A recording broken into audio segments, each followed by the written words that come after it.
Wanita itu pergi ke kantor sipil untuk memperbaiki akta nikah yang rusak. Namun petugas mengatakan bahwa surat itu palsu. Dalam sistem, dia masih tercatat sebagai belum menikah. Wanita membicarakan gadis dalam foto itu. Sekarang dia baru menyadarinya.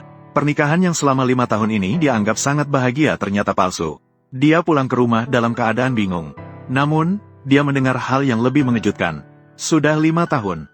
Apakah kamu benar-benar tidak dapat melindungi Tang Ling sepenuhnya? Kamu dan istrimu tidak memiliki akta nikah. Tidak mendapat perlindungan hukum. Dia bisa meninggalkanmu kapan saja.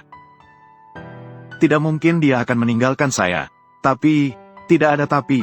Dia mal, ini sudah direncanakan oleh orang lain. Hatinya seolah mati saat dia menelpon pengejarnya. Kakak Zhou Si, apakah kamu masih mau menikahiku? Sekarang kamu kan sudah bersuami.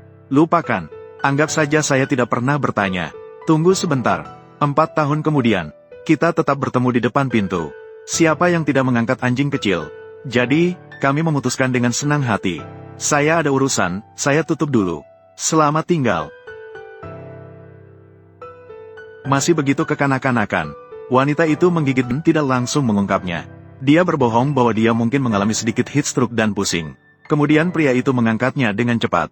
Dia juga dengan hati-hati merawat lukanya yang tergores saat jatuh. Melihat wajahnya yang penuh perasaan ini, wanita itu tidak bisa menahan diri untuk menjajalnya. Dia mengatakan bahwa akta nikahnya rusak dan ingin memperbaikinya. Begitu mendengar hal ini, wajah pria itu langsung berubah. Dia mendorongnya dengan tidak sabar. Menyatakan bahwa dia memiliki Tidak heran sebelumnya betapa ia berusaha menyenangkan mertuanya. Dia selalu mencari-cari kesalahan padanya. Ternyata inilah alasan sebenarnya. Untuk mengakhiri pernikahan yang konyol ini, wanita itu menemui kepala sekolah. Dia mengatakan ingin membatalkan adopsi Tian-Tian. Namun saat melihat berkasnya, wanita itu terkejut. Tanggal lahir gadis itu ternyata adalah hari suaminya melamar dirinya. Tidak disangka suaminya dari awal sudah mengkhianatinya. Wanita itu laskan dirinya. Dia sangat menyayangi Tian-Tian seolah-olah dia adalah putri kandungnya. Bai Yuewang juga membela di samping. Menyatakan Tian-Tian adalah anak panti asuhan. Anak yang paling berperilaku baik dan menggemaskan. Sangat beruntung bisa mengadopsinya. Wanita Yin dan Yang Bai Yuewang memiliki keberuntungan ini. Kenapa kamu tidak mengadopsi? Pria segera menuduh. Dia benar-benar sangat mengganggu.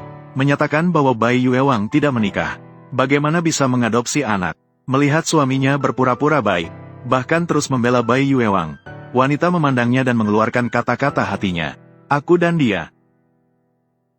Siapa sebenarnya yang menjadi bosmu? Melihat bahwa aib anaknya tidak bisa disembunyikan, mertua segera menyela dan memotong. Menyatakan bahwa Tian-Tian adalah cucu perempuan tertua yang diakui sendiri. Tidak ada yang boleh menghalanginya masuk ke rumah orang kaya. Maka biarkan Fuyun berkeliling, mengeksplorasi sebagai istri. Setelah mengatakannya, wanita itu pergi tanpa menoleh. Namun baru sampai di pintu tangga, Bai Yuewang mengejarnya. Sengaja pria itu datang dari jauh. Tiba-tiba meraih tangan wanita, menggosokkan ke tubuhnya sendiri. Kemudian kebetulan dilihat oleh pria. Dia segera berjongkok. Dengan wajah penuh belas kasihan mengangkat Bai Yuewang. Melihat keduanya yang tampak akrab, wanita itu merasakan harapan terakhirnya juga sirna. Setibanya di rumah, ia menghancurkan foto pernikahan menjadi berkeping-keping. Kemudian membakar semua barang-barang yang berhubungan dengan pria itu. Dibakar hingga bersih. Bahkan kalung yang diberikan oleh pria itu di lehernya juga ditariknya dan dilemparkan ke dalam api.